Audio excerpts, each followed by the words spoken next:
Olá, pessoas maravilhosas, como é que vocês estão? Aqui é a Margot. E quando a gente vê esses filmes de romance adolescente, a gente está acostumado a ver a líder de torcida, que namora o jogador do time de futebol, e a gente tem aquela ideia de que a vida real é tão perfeita como nos filmes, né? Com esses casais sendo os reis e as rainhas dos bailes de formatura, indo pra faculdade, ficando juntos e felizes pro resto da vida.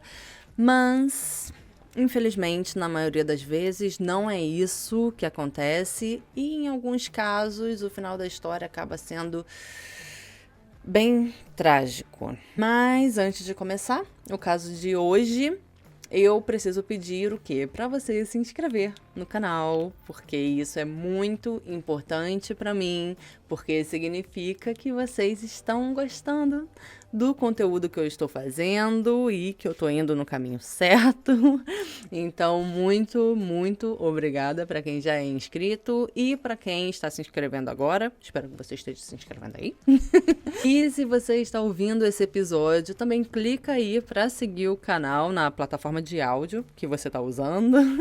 E lembrando que os episódios são multiplataforma e saem sempre às terças-feiras, 10 horas da manhã, horário de Brasília, simultaneamente no YouTube e nas plataformas de áudio também. E me segue lá no Instagram também, @falamargot, tudo junto, que tem conteúdo exclusivo por lá. E eu também tô sempre falando com vocês por lá.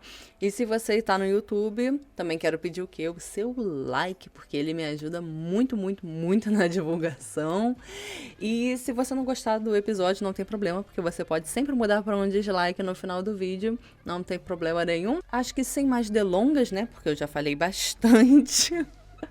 Vamos pro episódio de hoje.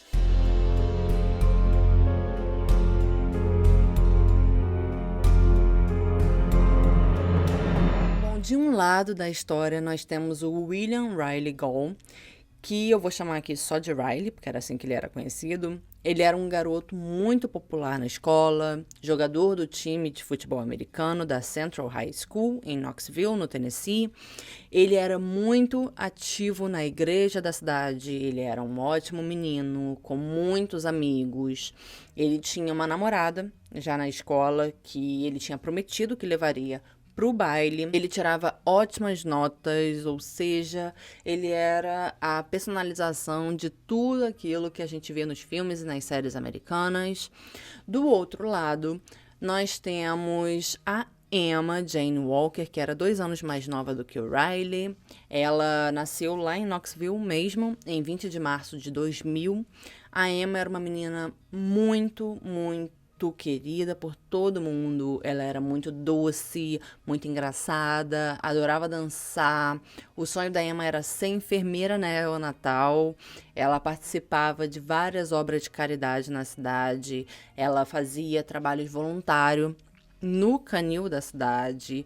Ou seja, ela era uma garota muito doce e muito querida, realmente, por todo mundo. Em 2014, a Emma entrou para o ensino médio e foi para a Central High School, onde ela, no primeiro ano mesmo, já entrou para o grupo de líderes de torcida da escola.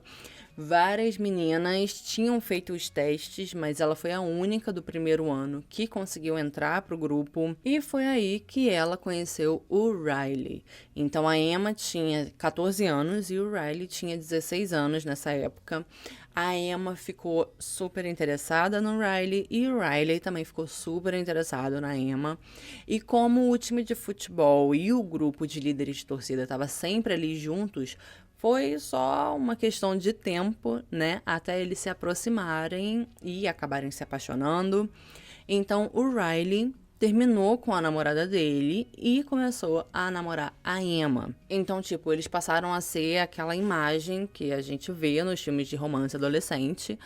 Mas quando chegou no dia do baile, né, o Riley não foi acompanhando a Emma. Ele foi acompanhando a ex dele, porque ele já tinha prometido para ela que antes deles terminarem, né, enfim, que ele levaria ela pro baile. Claro que a Emma não gostou da situação, mas sendo a garota incrível que ela era, né, ela entendeu a situação e eles seguiram juntos. tanto que ela foi acompanhante do Riley no ano seguinte, que seria o último ano dele na escola, né? Mas os pais da Emma não gostaram nada disso e falaram isso pra Emma. Eles falaram que estavam preocupados com esse comportamento e que era como se o Riley, né, não estivesse priorizando a Emma e eles estavam com muito medo que ela se magoasse estando nesse relacionamento com ele.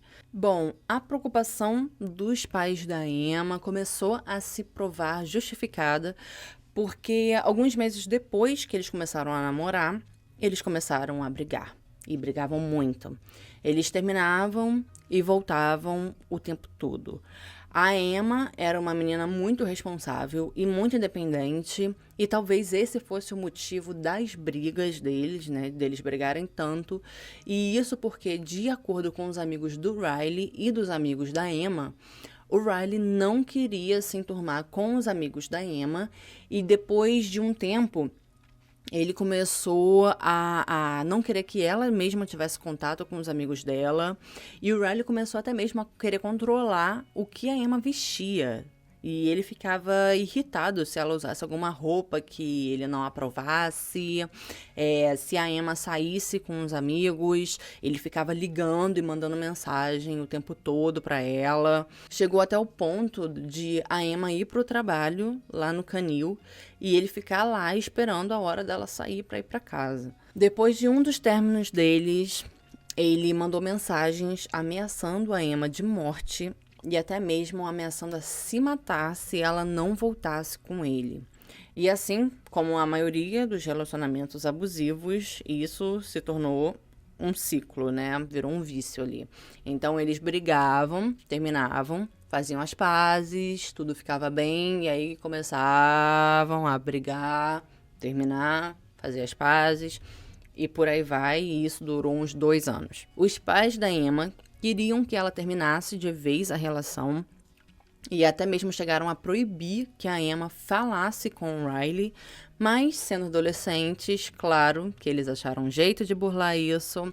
Então o Riley deu um iPod Touch para Emma e eles se falavam por lá. Ou seja, os pais dela não sabiam que eles estavam se falando, porque as conversas não estavam no celular da Emma. E os pais estavam controlando o celular da Emma, né? E eles acharam que eles não precisariam mais se preocupar com o Riley, porque quando o Riley completou 18 anos, né, e terminou o ensino médio, ele começou a frequentar a Maryland College, que ficava a meia hora de distância. Então, como eles não estavam mais na mesma escola, né, a Emma e o Riley, eles pensaram, os pais da Emma, que isso seria o suficiente para separar os dois, mas, apesar disso, os dois continuaram um relacionamento. Os pais da Emma descobriram que eles continuavam juntos e acabaram colocando a Emma de castigo. Mas não era porque ela estava fazendo alguma coisa errada ou nada disso, mas sim porque eles queriam que ela não tivesse mais contato com Riley. Então, eles proibiram a Emma de sair de casa e ela só podia sair para ir para a escola, para os treinos de líder de torcida, né? Ou para o trabalho que ela fazia lá no canil. Quando foi perto do feriado de Ação de Graças de 2016, a Emma viu que o Riley estava postando fotos com outras garotas lá na faculdade. Claro que ela ficou arrasada, mas como eu falei antes, ela era uma menina super independente, madura, e ela falou, tipo, quer saber, eu mereço coisa melhor. E aí ela terminou o relacionamento de vez com o Riley, falou pra ele que não queria mais saber dele e tudo mais. Mas quando a Emma começou a voltar a ser ela mesma e sair com os amigos dela, a se reestruturar, o Riley ficou bem mal e tomou um monte de comprimidos de Vicodin, que era aquele mesmo remédio que o House usava na série, não sei se vocês lembram, se vocês assistiram essa série, enfim. E bebeu muito álcool na intenção de tirar a própria vida, mas não deu certo e ele sobreviveu. Então, no dia 18 de novembro de 2016, teve um jogo de futebol lá na escola da Emma e uma das meninas do grupo de líderes de torcida decidiu dar uma festa. E os pais da Emma decidiram deixar a Emma ir para essa festa. E quando já estava lá perto da meia-noite, mais ou menos, a Emma começou a receber mensagens de um número que ela não conhecia. No começo, ela achou que era o Riley, ou que fosse alguns dos amigos dele. Mas depois ela começou a ficar mais preocupada. E isso porque as mensagens eram bem agressivas e em um tom de ameaça. Mas depois que ela recebeu uma mensagem que eu já vou ler, ela decidiu chamar uns amigos e ir checar, né, o que tinha acontecido. Na mensagem estava escrito na tradução livre, né, abre aspas. Ele está em uma vala ao lado da casa da sua amiga. É uma vergonha que, de repente, você não valoriza a vida de outra pessoa. Fecha aspas. Como eu falei, eles foram checar e quando chegaram na lateral da casa, eles viram uma pessoa de bruços jogada no chão. Quando eles viraram a pessoa, eles viram que era o Riley. Ele começou a acordar, né, e dizer que não sabia onde ele estava, que não sabia como tinha chegado até lá. Se você fala inglês, você consegue encontrar as entrevistas com os amigos do Riley, com os amigos da Emma, com os pais da Emma, você consegue ver julgamento, tudo, enfim, você consegue encontrar na internet, mas tá tudo em inglês, né? Então, mas você encontra até no YouTube mesmo. E eu tô falando isso porque um dos meninos que estava na festa e encontrou o Riley disse que ele começou a dizer que tinham batido na cabeça dele e tinham jogado ele lá, e isso tudo tá nas entrevistas. E que o Riley agia como se a cabeça dele estivesse doendo e ele parecia confuso, mas que depois que ele ficou melhor, né, ele ligou para um amigo e pediu para esse amigo ir buscar ele. Esse menino, que estava com a Emma quando ela encontrou o Riley, disse que a Emma ficou muito abalada com o que tinha acontecido, né, e que ela disse pro Riley que ela não queria mais ter contato com ele, que era para ele deixar ela em paz. E, claro, né, que ninguém estava comprando essa história que o Riley tinha contado, né? E nem mesmo o próprio amigo que deu a carona para ele acreditou nessa história. Esse amigo se chamava Noah Walton. E ele vai ser importante mais pra frente, então grava aí o nome do Noah. No dia seguinte, sábado, por volta das 10 horas da manhã, a Emma estava em casa, sozinha, quando alguém começou a socar a porta da casa dela. Ela não conseguia ver quem era, mas era alguém de preto, né, socando a porta da casa dela. Ela ficou com medo e mandou mensagem pro Riley. Ela disse que odiava ele, que precisava da ajuda dele, por mais que ela não gostasse. E isso porque ela estava com medo, né? Então, ela pediu para ele ir fazer companhia para ela até os pais dela chegarem em casa. O Riley foi até lá e quando a mãe dela chegou em casa, né, e viu a Emma sentada lá na varanda conversando com o Riley, ela ficou bem irritada e mandou o Riley embora. No dia seguinte, no domingo, a Emma foi pro trabalho nesse canil, né, que ela fazia o trabalho voluntário. Ela teve uma noite com o pai dela, né, eles jogaram videogame, eles comeram sorvete e depois ela foi dormir, né? Todo mundo foi dormir, na verdade, porque todo mundo acordava cedo no dia seguinte e ela tinha que acordar, né, pra ir pra escola e tudo mais. E no meio da noite, o pai da Emma acordou com um barulho alto, como se algo tivesse caído, algo grande tivesse caído, ou como se uma porta tivesse batido, tipo um estrondo, né? E no começo, ele achou que ele poderia estar sonhando ou alguma coisa assim, mas depois ele ouviu o barulho de novo. Então ele levantou e foi dar uma volta na casa para ver se estava tudo bem, se estava tudo no lugar. E ele olhou no quarto do irmão da Emma e estava tudo bem. E depois ele foi lá no quarto da Emma e também estava tudo bem, ela estava dormindo. Ou, pelo menos era o que parecia que tinha acontecido, né? Que realmente estava tudo bem. No dia seguinte, por volta das 6 horas da manhã, a Emma não levantou. E isso era muito estranho, porque a Emma era uma pessoa muito matinal, ela acordava bem cedo, já cheia de energia. Então, a mãe foi até o quarto dela e chamou pelo nome da Emma, mas a Emma não levantou.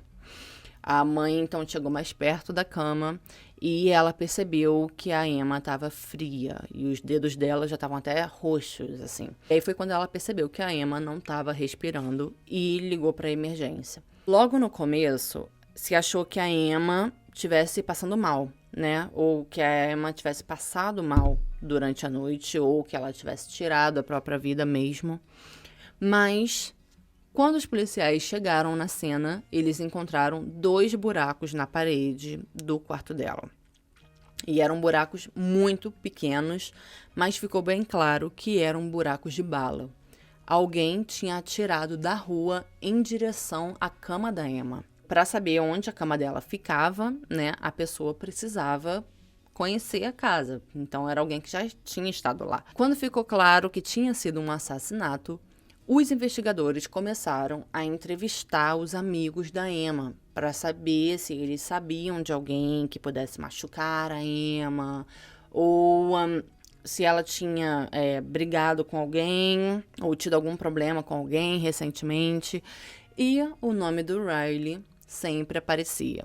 Os amigos do Riley também falavam dele, mas não como se ele fosse machucar a Emma, como se ele tivesse machucado a Emma, mas eles sim estavam com medo que o Riley pudesse tentar tirar a própria vida de novo, porque ele já tinha feito isso, né? Quando a Emma terminou com ele, então imagina agora que o amor da vida dele tinha morrido. Então, claro que o Riley foi chamado para prestar depoimento, e foi aí que ele passou a ser suspeito do assassinato da Emma. E isso porque durante o interrogatório, o Riley agiu de forma bem fria e em mais de 2 horas de interrogatório ele não citou o nome da Emma nenhuma vez. Ele sempre fala ela, ele fala a garota, ele falava coisas do tipo: eu jamais machucaria a garota que eu amava tanto. E aí, quando os policiais perguntam pra ele que garota, o Riley responde: a garota que morreu. Tipo, muito estranho. E além disso, a história dele ficava mudando o tempo todo. Primeiro, ele falou que dormiu na casa do Noah. Depois, ele falou que dormiu na casa do Alex. Esse Alex, o nome dele é Alex McCarthy. E ele vai ser importante mais pra frente também. Então, também grava o nome dele aí.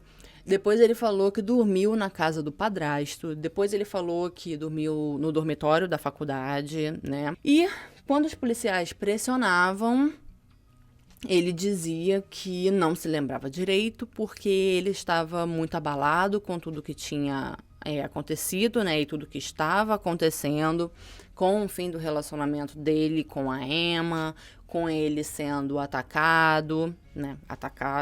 Com a Emma ligando para ele porque alguém estava batendo na porta dela.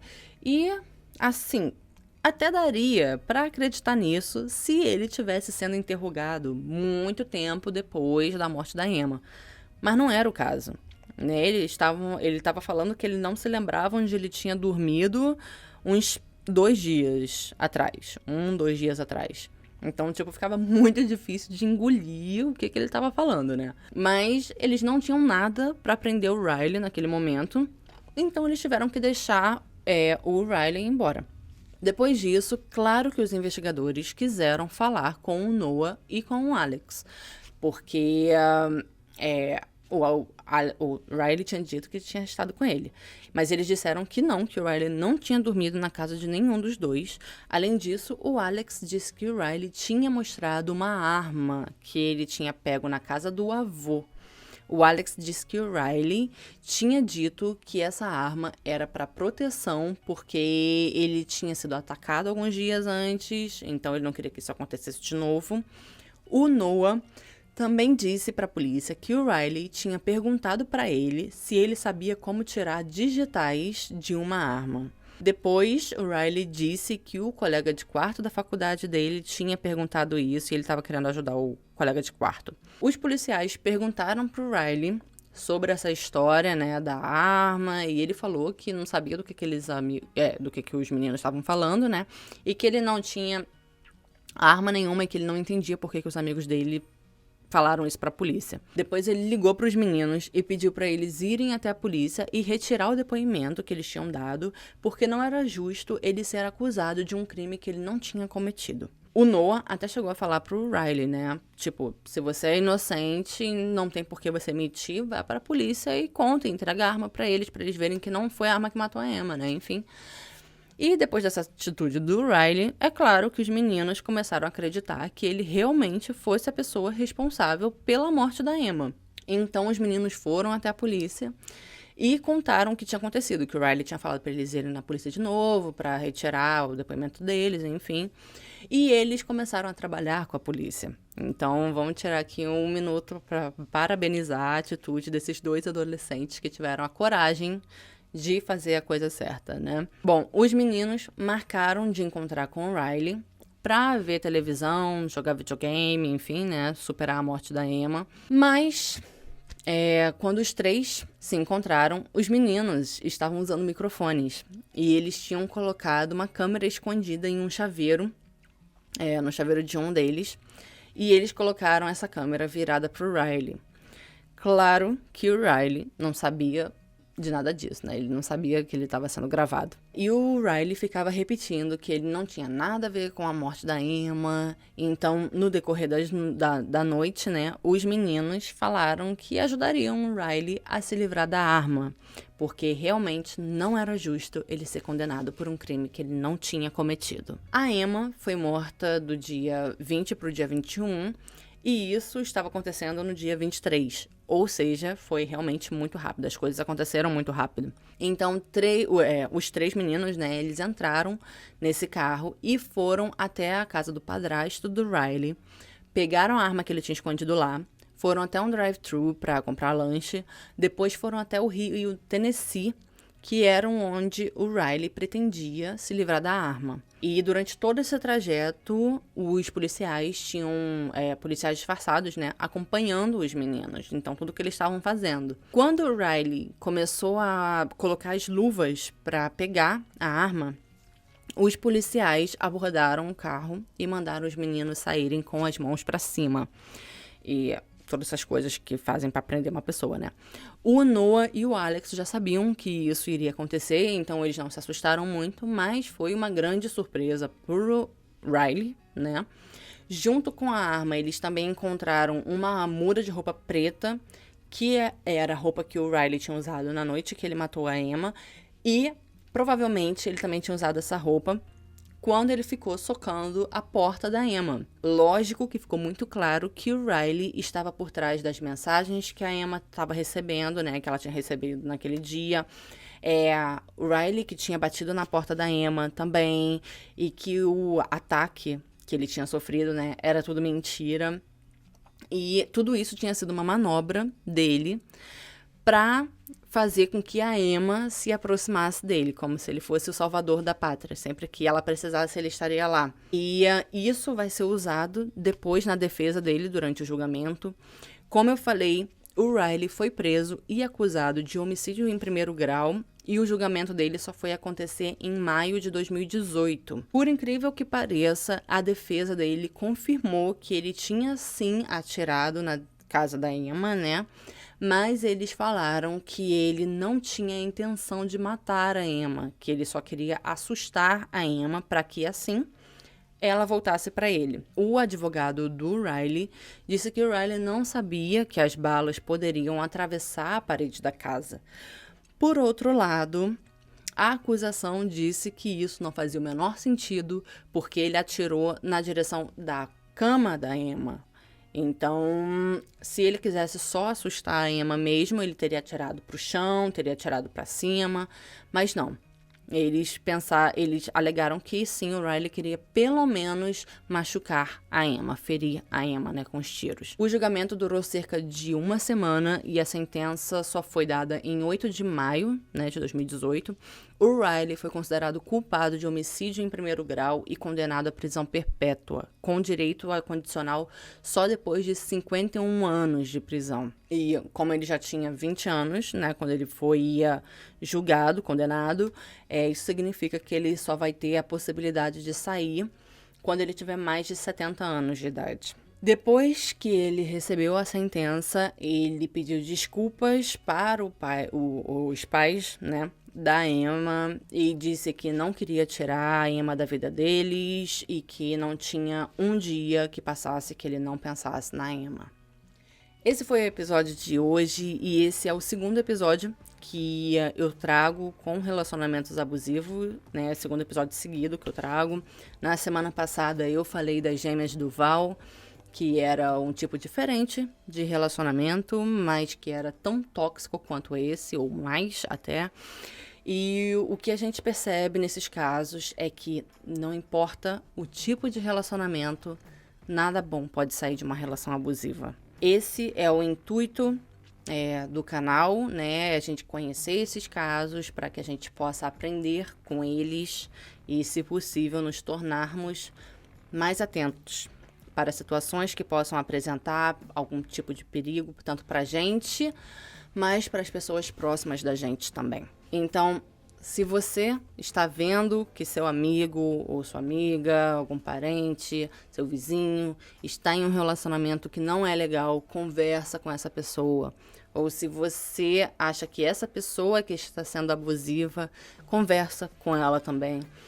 Psicólogos, né, estão aí para ajudar e impedir, né, que isso acabe se tornando um caso trágico e que termine de forma violenta. Claro que eu também falo de teorias da conspiração, mistérios, lendas e essas coisas. E nesses episódios a intenção é só entreter mesmo. Então não deixe de se inscrever no canal por obséquio. E se você encontrou a palavra da semana, deixa aí nos comentários, por favor. Então é isso.